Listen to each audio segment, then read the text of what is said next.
Well, good morning and welcome to the Financial Shepherd podcast. My name is Joshua Casey Garland. I'm a certified financial planning professional and owner of Shepherd Wealth Management. This is going to be an absolute blast today. I have in studio Raaj Gupta. He's my former boss at TD Ameritrade. He is a current coach and mentor. We'll talk a little about that right now, and just a wonderful human being, a great friend. So, Raj, welcome to the show. Thanks, man. I'm really psyched to be here. Actually, yeah. I mean, I've listened to a couple of your podcasts, and I know the work that you do. And I actually want to take a quick second just to say that, like, you know me a little bit. I'm a big fan of financial literacy, financial education, and what it is that you're doing here, man.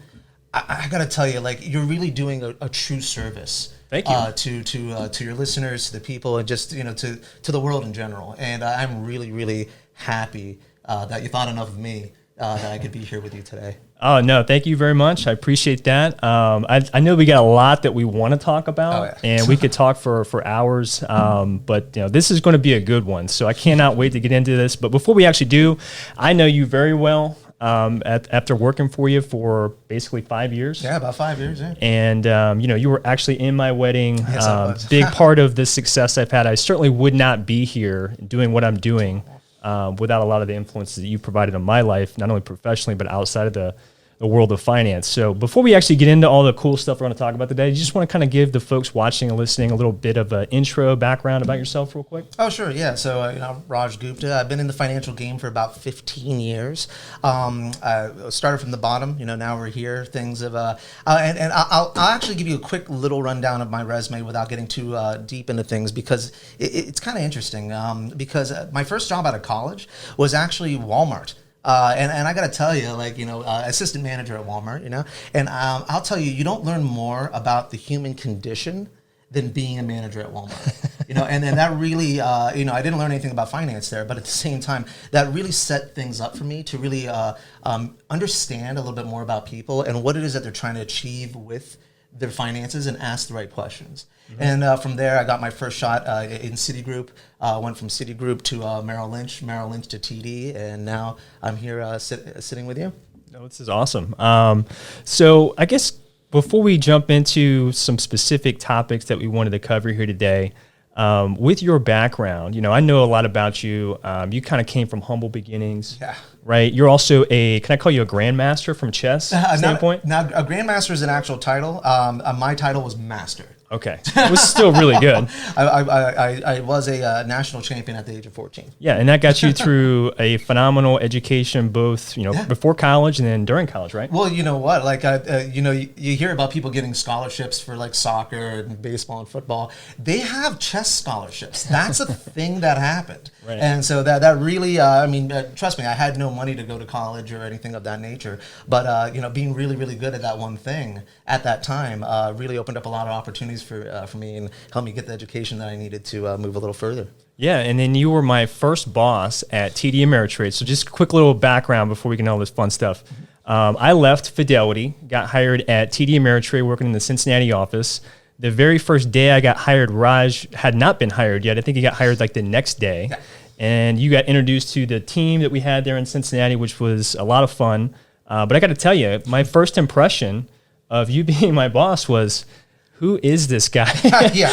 And I already had a really good, strong track record at Fidelity, which nobody, knew everything about me when I came to TD Ameritrade. So I had something to prove, coming in and some sort of hype, I guess, come along with me getting hired there. But I wanted to prove to you immediately that, I was the guy. I am the guy that's going to carry this branch and kind of make sure that we get everything accomplished. So that was my first impression of you. But then what I come to find, and we're going to talk about this today, is that I was really good coming out of Fidelity and the training that they provided me, which was world class. Yes, Fidelity is a very good firm. I got to say that, yeah. No doubt, but you kind of opened me up to what I spend a lot of time talking about clients now. I'm doing book clubs about it, this concept of behavioral finance, which we'll talk about today. So I know that you're basically an expert at that, not just from the finance side, but you kind of have a psychology background as well, right? I do, yeah. Thank you to my education and the what I was able to do. I do have degrees in business administration, mathematical economics, physics, and psychology. And a lot of what I use nowadays is psychology. Yes. That's the thing. I mean, it's two sides of the coin. You know, you could be the smartest person in the room, but if you can't relate to people, if you don't ask the right questions, if you don't actually have a genuine care and interest, then it doesn't matter what you know. People don't care what you know unless they know that you care about them. For sure. And that's how it really all starts. So. And that was a game changer for me. I learned a lot from you about that. We'll talk about it today. And yes, Raj is pretty much the most oftentimes the smartest person in the room, but also very personal. So you guys will get that out of today's discussion. So getting into it a little bit. So we got a lot to talk about today. What I wanted to start with are just some common client issues. So you've been in the business for 15 years. You've had a lot of people like me work for you. You've worked for different managers. You've had the experience of working with clients in Carolina and now Cincinnati. So what are some of the common issues that you've seen, come about in your 15 years of being in this business? Yeah, absolutely. So real quick, before I dive into that, I have to go ahead and give some disclaimers. I got to do that real quick. And then I'll come right back to what you just asked. So first and foremost, I am a licensed financial professional. I do have all my series exams, 66, 24, 7, all that stuff. So whenever I'm talking to somebody one-on-one, like in my office, that can be advice and recommendations. What I'm doing here today, and this is I want to be very clear about this, nothing of what I do here today is a solicitation, advice, recommendation of any sort or any kind. And, a lot of people must be thinking, obviously Raj has to say that just to cover his butt. But I'll actually tell you a quick story that really drives the point home. So a long time ago, I was working with a client, and the client came to me and said, hey, I heard something on the radio that I should be doing my trading inside of my Roth IRA. Mm-hmm. And I'm like, that makes sense. That's not bad advice. There are a lot of tax advantages of doing that. You don't have to worry about certain rules when you do that sort of thing. Right. But it's really important to recognize that even though you hear something on the radio or anything like that, it's important that you still talk to a financial professional like yourself. It's really important you do that because your specific situation might be different. So in this particular situation, this guy was going to go ahead and start buying and trading a certain stock that he liked in his Roth IRA.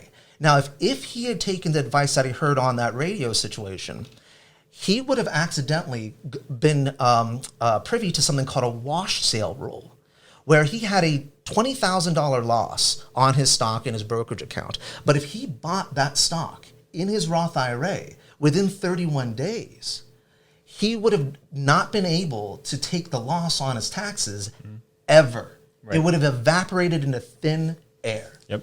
And so that is a perfect example about, even if you somehow think I say something that's an actionable idea on your portfolio, it's not, because you need to talk to your financial professional about your specific situation. Because if that guy hadn't done that, he would have lost $20,000 right off the bat. Yep. So we can definitely take care of those issues here at Shepherd Wealth Management. But I appreciate the disclaimer. Yep. And I guess the common client issues that you've seen and come across. I mean, I have my own list, and it's probably the same as yours. Yep. But I would love to hear kind of what your thoughts are about some of the most impressing client issues you've seen. Yeah, and the biggest two issues that I see when I'm working with clients is one, and it sounds kind of silly, but it's true. People can't help but be in their own way. They need to get out of their own way when it comes to a lot of things. You got to be humble enough to recognize you don't know what you don't know. Yep. Yeah. I mean, Warren Buffett said it famously many, many times, going back to, the Intelligent Investor book, which was written by his mentor, Benjamin Graham, and David Dodd co-authored that book. It's a phenomenal book. If you haven't read it and you're into this field of finance, you should. And Warren Buffett said it very clearly, like the biggest obstacle that most investors have is themselves. Yeah, absolutely. And it has a lot to do with the fact, and we'll talk about this today, this concept of behavioral finance, which you can basically get a PhD in that topic today, where you couldn't even do that, 20 years ago, in that all of us humans are hardwired with two things, fear and greed, going back to the very beginning of time. And what we now know, thanks to psychology and behavioral finance, and folks like Richard Thaler that won an economic Nobel Prize for his work in this field, is that we all feel losses twice as much as we feel good about our gains. Entirely right. So I think that plays into that. Quantifiable. It's quantifiable how much more it hurts to make money, to lose money than it is to make money. I guess the question is, we know this, and there's three things that run the market. It's fear, greed, and fundamentals. Yes. What do you want to be making your decisions based off of? Yes. And we talk about it, but you still see it every day. There's still, articles written, like the Capital One survey that came out a couple months ago this year. 74% of Americans say their number one stress in life is their personal financial situation. And the three reasons for that is, one is I don't understand investing. Like I don't have the education. Two is I don't know how to control the risk of achieving the results that I like to get. And the third one is a lot of people just don't feel like they have the capital to allocate towards things like investing. Well, so that kind of brings me to my second point. So the first thing is that people can't get out of their own way, but the second thing is they're not thinking about what money, thinking about money in the right way. They don't necessarily take the time to understand what money represents to them. And if you can go ahead and wrap your head around what the money actually represents to you, well, then that's going to make everything all that much more real. You're going to respect that money a lot more. It's a silly little example, super silly. Is like, let's just say you're trying to get your kid into investing, right? They're just going to look at it as numbers on paper, maybe a video game. I mean, I'm generalizing here, of course. Right. But if you say, hey, listen, like, how much money did you make today? And they say, $250. Oh, great. That's like an Xbox. Right.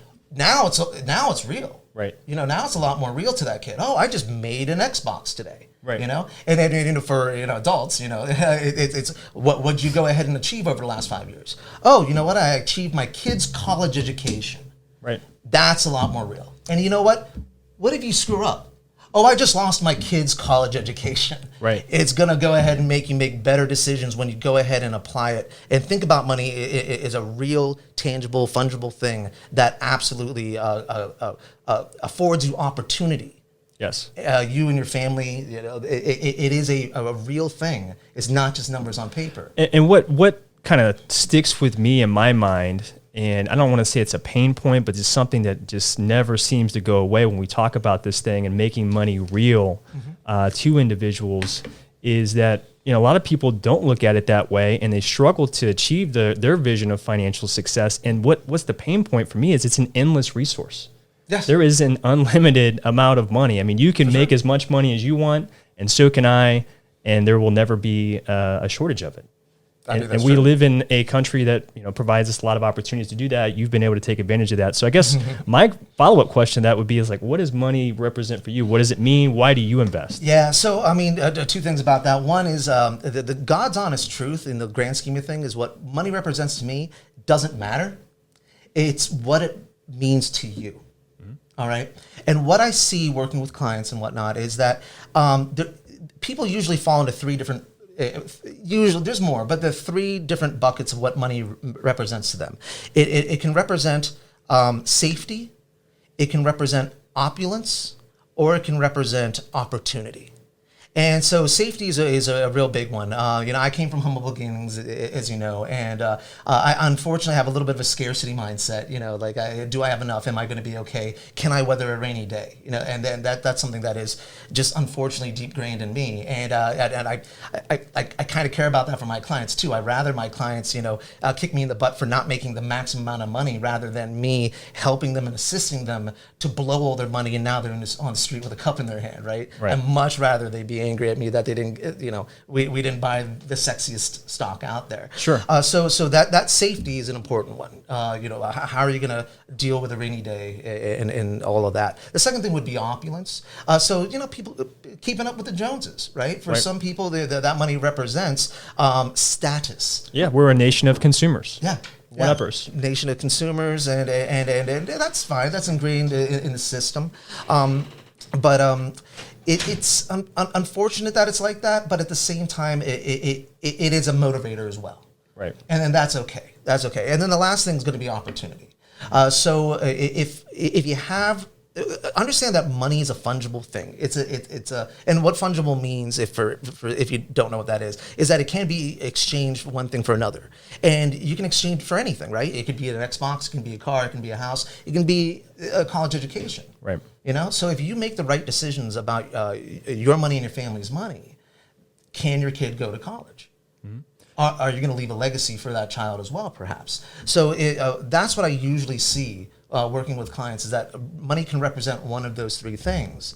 And I implore everybody that's listening to this to have that conversation with your family and to have that conversation in the mirror if you have to. No, that's a good place to start, actually. You got to do that. Because if you don't, then it's just numbers on paper, and you just hold on to something that you hold on to a stock or whatever. Yeah. That is going to run you into the ground. Yeah, that's a great segue to, I guess, the follow-up part of that is, we have these conversations with clients and we ask them, what does money mean to you? What is the goal, long-term, intermediate, and short-term? Why are those goals important to you? Like, those are common questions. So if you come into my office here in Florence, or if I come and see you and we're going to have a conversation, it's going to start along those lines. Like, what does money mean to you? Why is that important? But the follow-up question that I think really stops most people in their tracks, and I'd love to hear your thoughts on this, Sure. is saying, hey, great, Raj, you just told me that, you want to be able to take care of your kids' college in six years. You want to be able to retire comfortably in your 60s. You want to travel. You want to do all these things. What's the strategy to help you get from where you are today to where you want to be in the future? And in my experience, that's where that stops the individual client or the prospect right there in their tracks, is they don't necessarily feel like they have a strategy that can help them consistently get the results that they're looking for with the type of risk profile that they would be comfortable with. And you're 100% right. The first question always has to be why. Right. And ask yourself that question twice. Always ask yourself that question twice. Like, it sounds silly, but like, I want my kid to go to college. Okay, why? I mean, if you think about it, why is it important to go to college? You can go to a trade school and have a great life. You really can. So actually ask, figure out what it is that you want, why you want it, and then ask yourself why one more time. But then the second question is how, right? And so I'll give you a quick little metaphor that I say to clients all the time. I just say to anybody who's willing to listen, is that if you went to your doctor, okay, and you said that you want to lose weight, all right, if you have a good doctor, hopefully they'll be like, why? And I mean, everybody wants to lose weight, right? But then the why? Oh, because I want to walk my daughter down the aisle. Okay, now you're in touch with intrinsic motivation. Right. Now that you think that person's is going to pick up that donut and eat it if they know that that's one step less walking down the aisle. Intrinsic motivation, big factor. All right. So then the how. So when the doctor then asks you that question, what happens after that is that, how do I explain this? You're going to want a recommendation. Right. And is that doctor going to say, are they going to prescribe you Atkins or South Beach? Right. A diet of some sort? No. They're going to say eat right and exercise. And why are they going to say that? Because they're a professional, because they're a doctor, because they know what they're talking about. And that's very much what I've always advocated. Again, not a recommendation, but just overall, just a advocation that you want to handle your investments in a way that is eat right, exercise for the long term. Because if you go on a diet, your results may vary. Yeah, when you say eat right and exercise, I know exactly what you're referring to. Yeah. For those that maybe aren't familiar with that, so what would you say the eat right and exercise approach is when it comes to things like investing? Yeah, so traditionally speaking, it's asset allocation, diversification, rebalancing.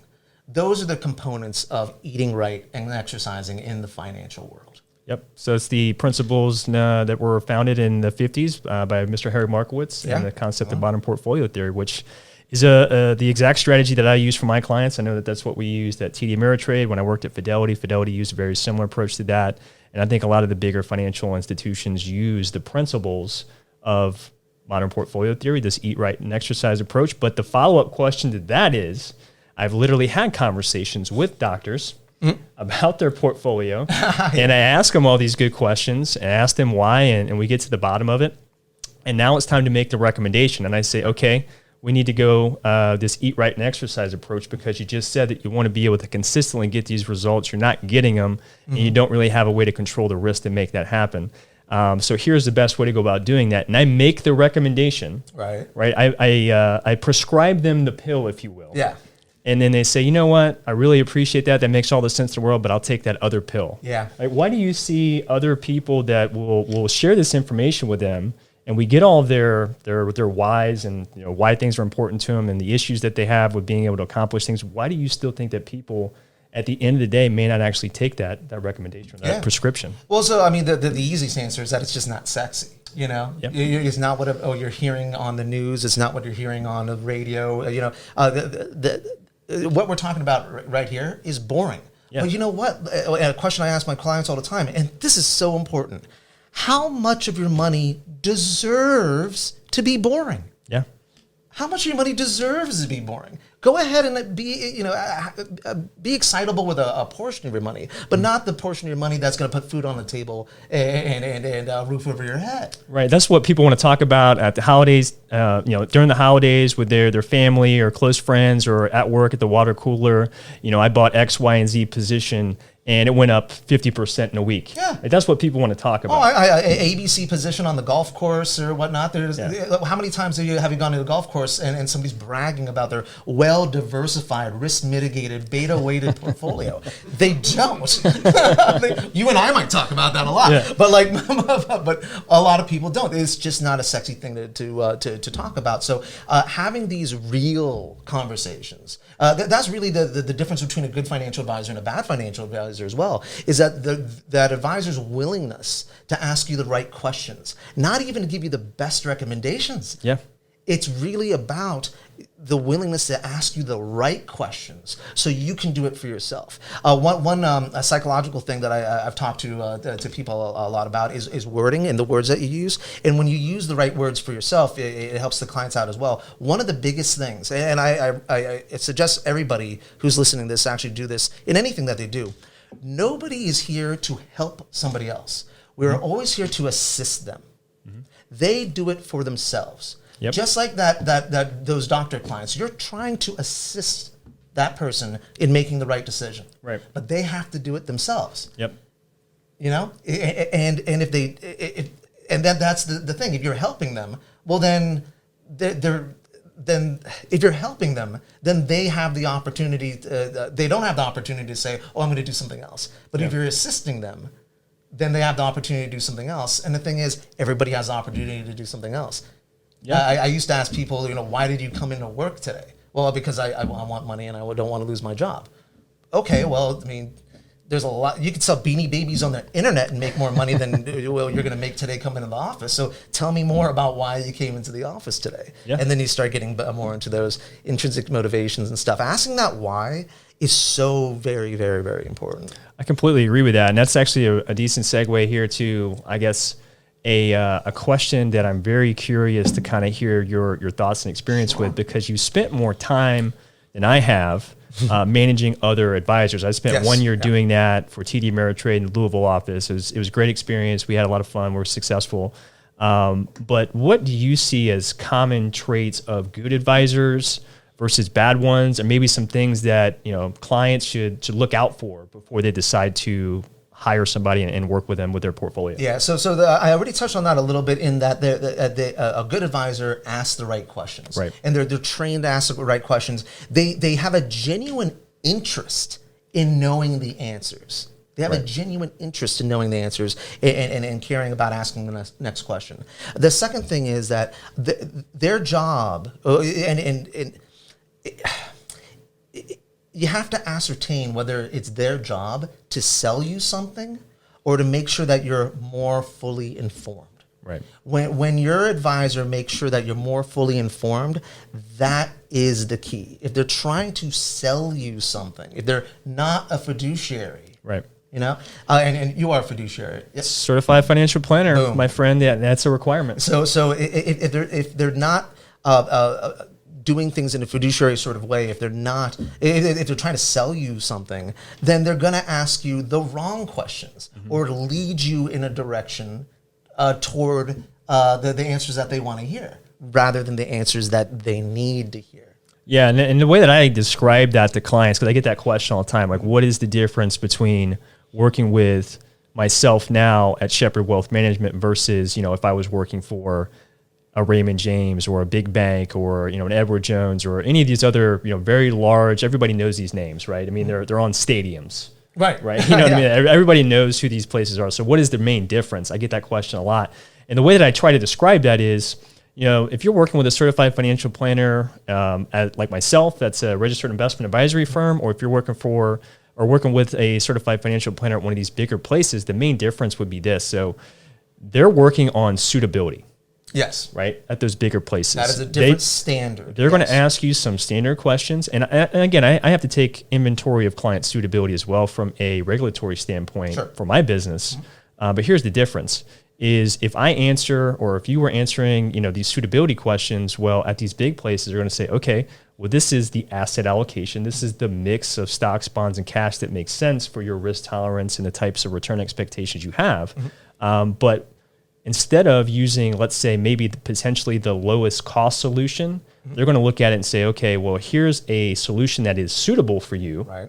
Might not necessarily be the lowest cost solution. There might be a lot of very similar positions that would perform exactly the same way with the exact same sort of risk profile, but at a better price point for the client. Well, guess what typically ends up in that person's portfolio is a position that's suitable for the client, but also makes money for this bigger entity. Whereas for myself, I'm going to make the recommendation that's not only suitable, but is in fact your best interest as a fiduciary, because I don't get paid any differently if you have, XYZ position versus ABC position. That's what it boils down to. No financial advisor, there are bad apples anywhere you go. That occurs, but the vast majority of advisors will not do something that's wrong for you. Right. But what's important is that they do what's right for you. Right. 100% agree with that. So that was just some of the good things. We talked about some of the bad things to look out for. Now, if we talk about this concept of behavioral finance, like how people make decisions with their money, I know that that's a huge part of what you shared with me, and I took away from you that really changed the game for me as it relates to how I worked with clients and how I still work with them today. How you assist your clients. Exactly. Yeah. I mean, when you hear the word behavioral finance and you talk about it all the time, like, what are some of the key things that you would want the people watching and listening to this to know so they can, understand how their mind works as it relates to things like money, so they can hopefully make better decisions for themselves? Yeah, and that's such a hard question to answer because there's just so many different ways that people think about money. And there's no right or wrong way. It's really about being true to yourself. And I'm going to try to be more specific because I don't want to just be a granola eating hippie, answering these questions like that. But if you think the market is a casino, that's not okay. And if you treat your money like you're operating in a casino, you're gonna get casino-like returns. Yep. Right. The worst thing that can happen is that if you go to a casino and you play blackjack and you end up winning money for the day and you go home and you start thinking, wait a second, I can do this for a living. Yeah. I'm better than the dealer. I'm better than the house. Yeah. No. Right. No. Big difference. Another one would be the difference between making money and building wealth. Okay. Huge difference. You go to your job to make money. Yes. You use the market as a tool to build wealth. Yes. When you go ahead and try to make money in the market, I'm sure that I know there's a few Dow studies and whatnot out there that only 2% of people are successful at doing that. Trading. Right? At trading. Yeah, moving in and out of positions. Absolutely. Right. Absolutely. And so you have to have that right mindset where you understand that you're not better than somebody else's thinking. You're definitely not better than the market. And the market does not care about you. No. There's a reason why they say, dip your toe in the water because there might be sharks in it. Sure. You can apply that directly to what you're talking about, right? Entirely. The market does not care about your political affiliation. It does not care about your politics, your religion. It doesn't care about what you think or feel. Yeah, you can't. Who are you going to blame at the end of the day, too, if something goes wrong? That is such a big thing. I may have already said this a little bit, but when clients come to me, they have the idea, or when they do it themselves, they have the idea that they're going to make money. Nobody goes in the stock market to lose money, but it happens every day. It happens every day. And I love asking clients, who benefits when you have done the right thing in the market? Oh, my wife, my husband, my spouse, my grandmother, grandfather, whatever. I get to say it over and over again. Put my kid through college, right? Right. Okay. So then the converse question is: so what if you get it wrong? Mm-hmm. What if even through no fault of your own, the market goes down, right, and you lose all this money? What then? Have you now just given up on putting a roof over the head, food on the table, kid being through college? Yeah, I mean, you can't blame the market. You can't blame this. I mean, you might want to blame the market. You might want to blame the CEO of that position that went down in value. Oh, sure. But at the end of the day, when you make money, you're a genius, right? Exactly. But when you lose money, you know, thanks Obama, thanks Trump, whatever. Right. It's somebody else. We justify it. You lose money because of somebody else. You make money because you're a genius. Right. We justify it for sure. And it's all related to this topic of behavioral finance. I think it's fascinating. But what I went on to maybe transition to do this a little differently is I'm sure that you probably have some questions for me. So I know that we've talked a lot about behavioral finance. We just kind of went over some of the good and bad things that you talked about as it relates to things that clients should look out for as far as working with advisors. But, you know me very well. Yeah. So I'm sure that you may have some questions for me. Sure. And just to do this a little differently, I always typically ask these questions to the guests that I have in studio or on the phone, but do a little differently today. Since you know me so well, feel free to ask me some questions today, Raj. So I remember, why you used to work, and we've had these deep conversations before. But it's been a few years, and things have changed in your life. You have a kid now. You got married. I was at your wedding. Yes. Heck, things have changed for you. So I'm going to go ahead and ask you some of those questions again. Go ahead, man. All right, they're real deep. This is going to be real fundamental. If you cry, I got a tissue or two in my pocket, but I'm not going to let up on you. I'm going to be a little hardcore on you right now. I'll take it. All right. So question number one: why do you work? The reason why I work, number one. So this goes right into the core values for Shepherd Wealth Management, as well as my own personal life. So I talk all the time to clients about. They ask me why is the company called Shepherd Wealth Management? Why isn't it Garland Wealth Management or something along those lines? And the answer that I give them is when I wanted to start this company, I come from a very much a blue collar background. Yeah. And you know that. Oh, yeah. I come from fairly humble beginnings. I'm one of the few people in my family, handful of people that have graduated from college, one of the very few people that get a graduate degree.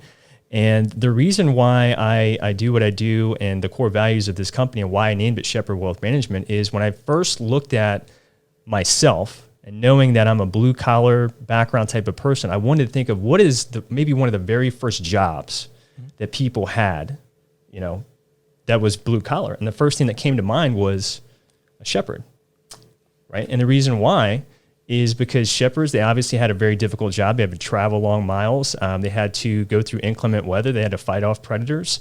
And they had to perform. Performance was important to them so they could get to where they needed to be, get their flock there safely, and take care of their family, take care of their friends and relatives. And I also believe that those shepherds were very purpose-driven, because we're still talking about them today. It's still, in fact, a blue-collar job, but we talk about them every year around Christmas time. Yeah. Right? So they had a big mission in life. They're very humble, disciplined folks to get the job done and perform at a high level. But lastly, I also believe that they're very passionate about what they had to do, passionate about taking care of their family, taking care of their neighbors, and obviously their resources. So those are marks of a good shepherd, and those are also marks of what I believe is a good financial shepherd. My job here is to perform for my clients to help them live, their vision of financial success. When we have success together, one of the things I'm very passionate about is using 10% of quarterly gross revenue to invest that back into the local community here and charitable organizations, not just in Northern Kentucky, Cincinnati, but around the world.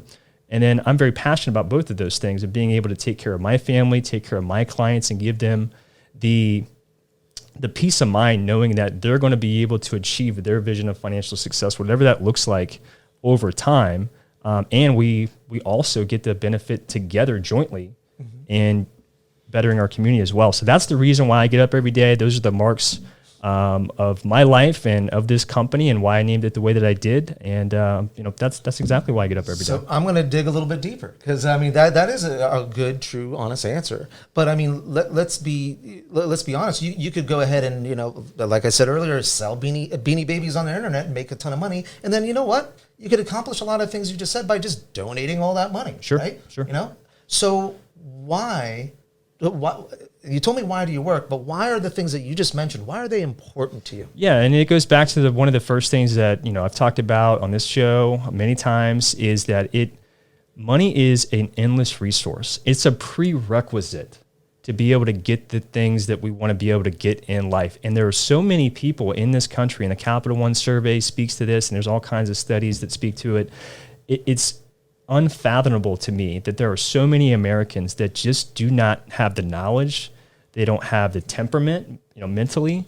They don't have the time to do the things that we're able to do for them. And it's preventing them from being able to achieve their vision of financial success and being able to start a business, put their kids through school, retire the way that they want to comfortably. And even if the worst thing happens in retirement, like getting a diagnosis like Alzheimer's, which is one of the most expensive diagnoses that somebody can get with, they're just not financially prepared for that.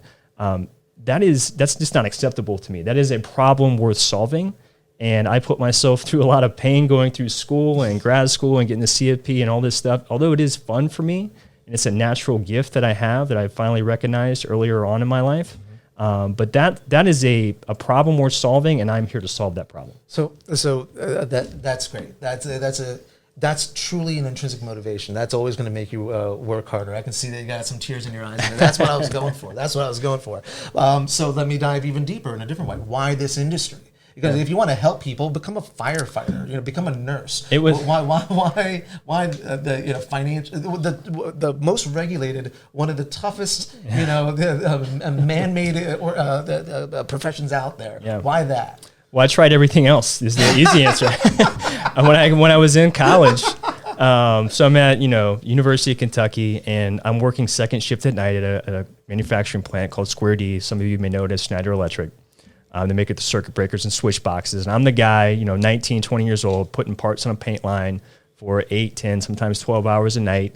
And would get up early in the morning, and I had class from 8 to noon. I study from, about 12:30 to 3, go do my shift and rinse and repeat, for 5 years. Yeah. But before I got in the field of finance, I tried to be an accountant. Mm-hmm. Accounting's cool. But once you get a little farther and deeper into the weeds of accounting, it's very dry. No offense to accountants out there. I love everything that you guys do. Even I have a CPA. I don't do my own taxes. Yeah. Are you kidding me? No way.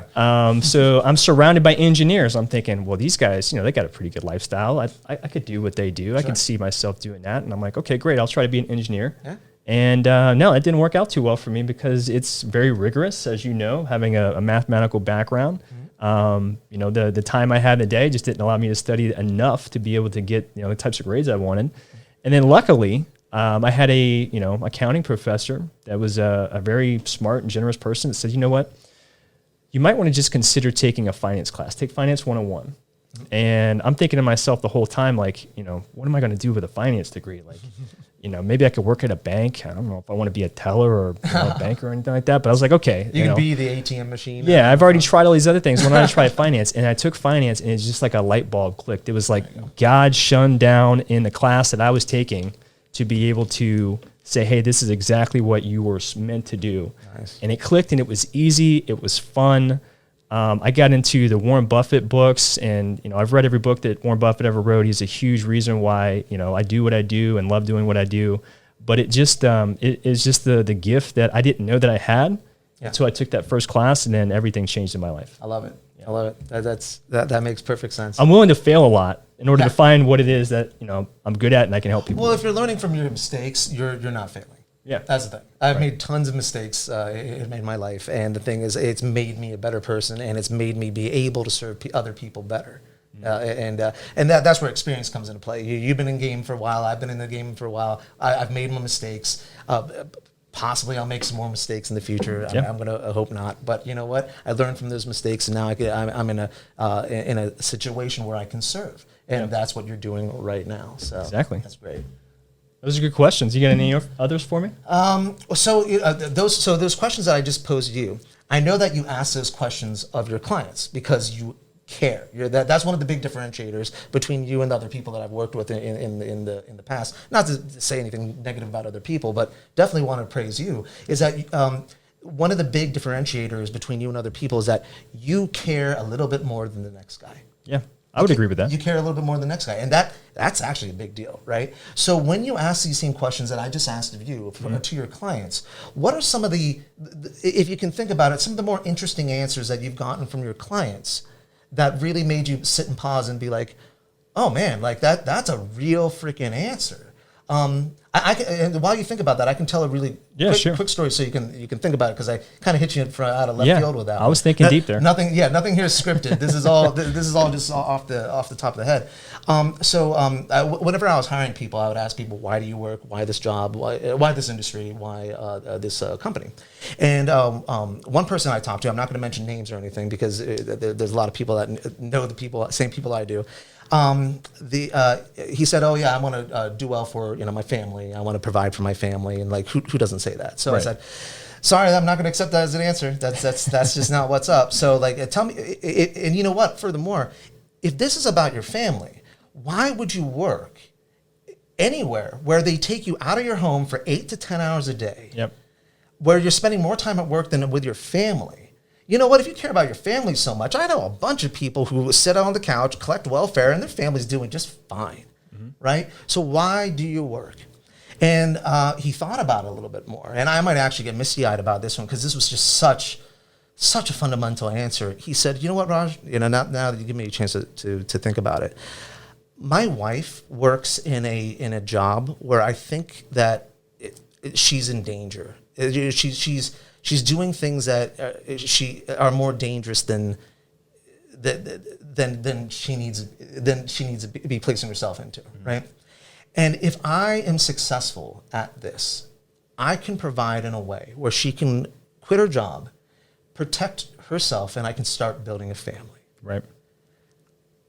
Yeah, that's a good one. That's a real answer right there. Yeah. Now, two things about that's really important. One, I hired that guy immediately. The reason being is that anytime, with an answer like that, I want to save my wife and build a family. When that person's tired or a little bit, achy or having a problem, do you think they're not going to push that extra little bit if they're in touch with that intrinsic motivation? If they remember, if I remind them or they remember for themselves, this is why I work. Do you think that person's not going to give that a little extra bit? Yeah. Definitely I'm going to hire that person. And then one thing more important, almost more important than that, is that now that I asked that question and I knew that answer, do you think for a second I would ever let that guy down? Oh, yeah. No way. For sure. I would never let that guy down. No way. Because I know how important it is to them. Yeah. So it's a two-way street when you ask the right questions and you give those honest, deep, to-the-core answers. Yeah. What are some of those deep, to-the-core answers that you've gotten from your clients? Well, for me personally, I guess first and foremost is now that I know and have known for a while now that this is what my purpose is. This is what I'm here to do, to serve others and the community.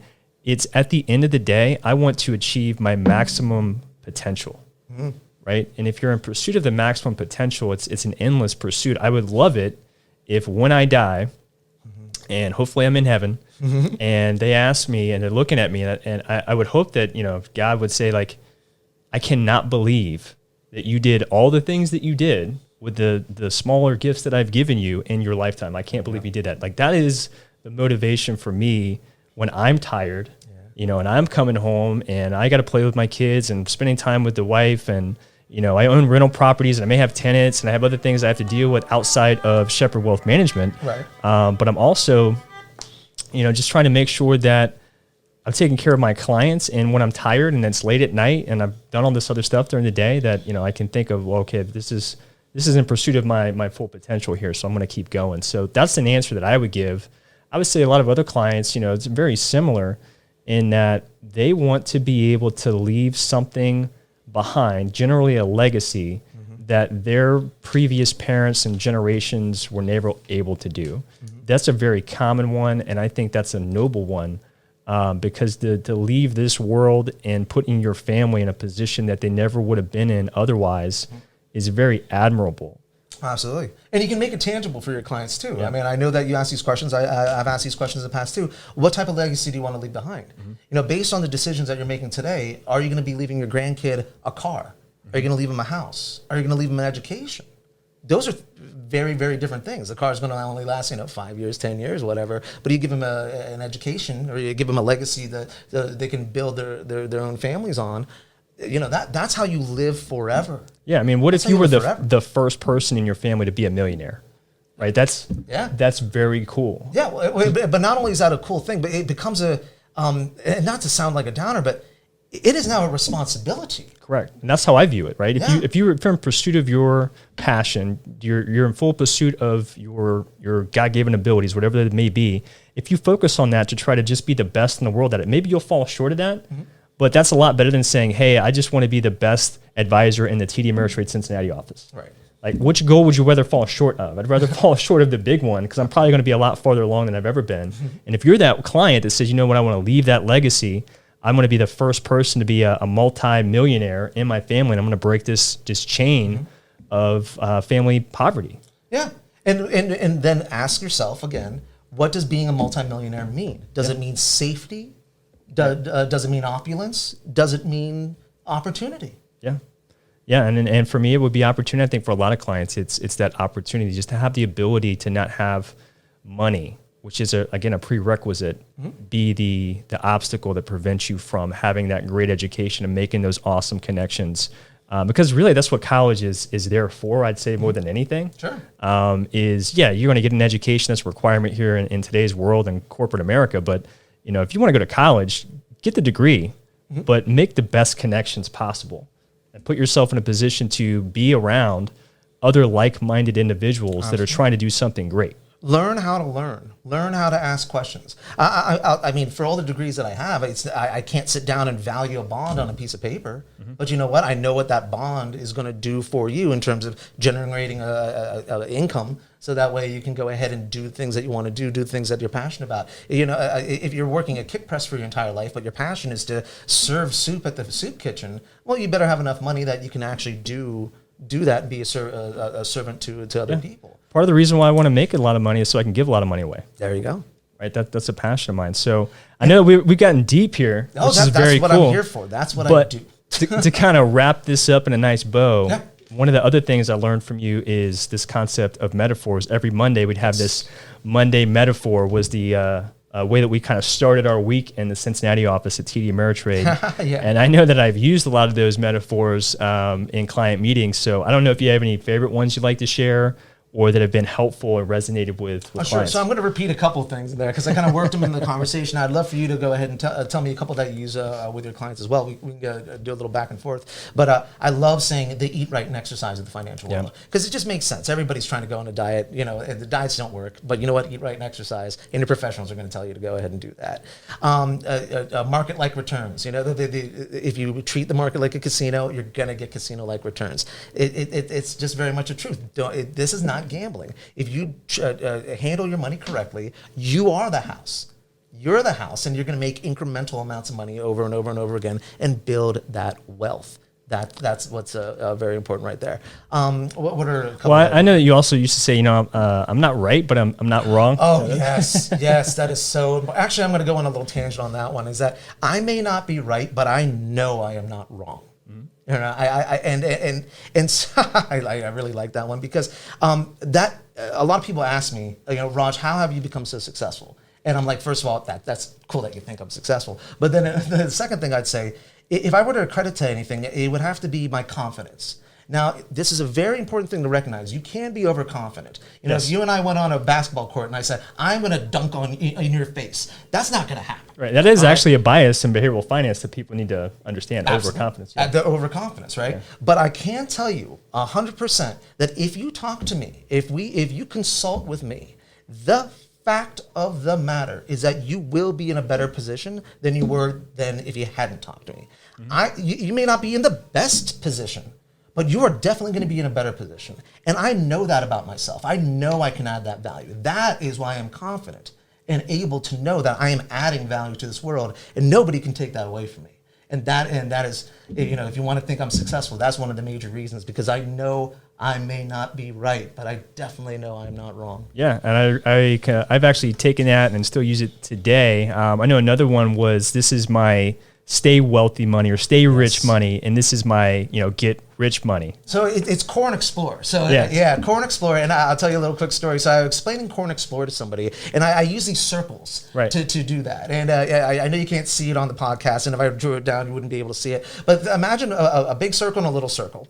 And so the big circle is your core money, and the little circle is your Explore money. Or other words, this is your stay rich money, the money that keeps a roof over your head, food on the table. Mm-hmm. And then there's your get rich money. Right. You know? And so when you go ahead and hit a home run in your get rich money, the Explore part, go ahead and push some of that money into the core. Mm-hmm. And as you keep doing that, that then pushes you over a line, which is your time horizon. I'm sure people who look at their finances at all recognize that at someday you're going to be drawing your money down rather than building it up, and that is your time horizon. So I explained this concept to a client once, and this client, I mean, God bless him, not the most sophisticated person in the world, but said something to me that I mean, 12, 15 years ago, that I used to this day. Oh, Raj, wait a second. So that's kind of like the hare is pushing the tortoise toward the finish line. There you go. I'm like, yeah, that's actually incredibly true. That's entirely true. So yeah, it's the tortoise being pushed by the hare across the finish line, Core and Explore, get rich, stay rich money, and that's how you go ahead and meet your and those circles that you're talking about, right, goes back to this, eat right and exercise approach, and that question of how much of your money deserves to be boring. Well, when you put it into those contexts, it makes it easier for a client to make that answer. And we might typically say in that meeting, if they don't have a number or percentage off the top of mind, I'd say, hey, you know what?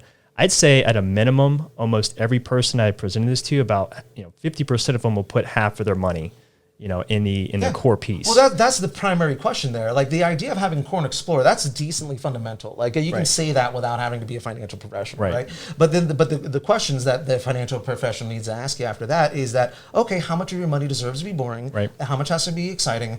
Very often, depending on the client's age, depending on the particular situation, I'll have people do 90-10. 75-25. I even have clients that do 50-50. Right. They tend to be more risk, have a higher risk appetite and tend to be younger if they're doing 50-50. But that's the first question you want to ask yourself. For sure. Is how much deserves to be in both those circles? And then the next question is, well, then in your boring money, what type of asset allocation should you be looking at? What boring investment vehicles should be in that core position? I almost don't care what's in your exciting portion. Right, because that's where you can go ahead, and if you lose that money, you're not giving up on the roof, over your head, food on the table, and your kids' education. Go ahead and lose that money, no big deal. But that core money, oh man, that's the money you got to respect, and that's hopefully a question that the client can have that you will help them answer. Absolutely, that's beautiful, Raj. I cannot believe this, but we've actually been on the show here for close to 45 minutes or so. It's just really flying by. I could do this all day long. We did it for 5 years. So. I'm sure that all the people watching and listening to this would love to hear us talk more about it. I could do this with you all day long. It's super fun. We'll have to have you again, and maybe just do some short little segments where you and I are having these conversations that I think a lot of people would benefit from. So I would love to do that. Even if it's just over the phone or for 5 minutes, or just as drop a little pearl of wisdom or something like that. I love what it is that you're doing for the community. I love that financial literacy and education is what you're doing. It's something I very much care about, and you're actively doing it. And such a long time ago, I was a teacher and you were the student. Yeah. And and over time, the student does always surpass the teacher. Over time. Sure. I just didn't know it happened so quick. Yeah. I mean, who would have thought that I would be running my own RIA? Yeah.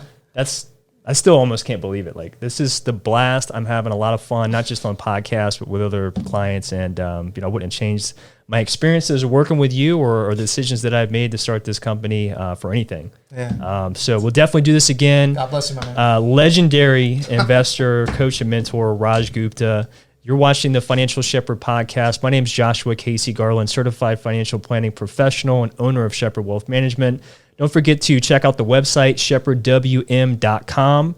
There's links to the top of it. There's a whole bunch of information about me and my background and experience.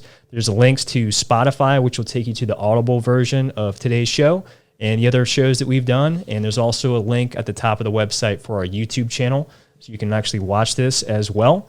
Like me, follow me on Facebook, Instagram, and Twitter. And Raj, this has been an absolute pleasure. It's been my honor. Yeah, thanks for coming, and you all have a great rest of your day.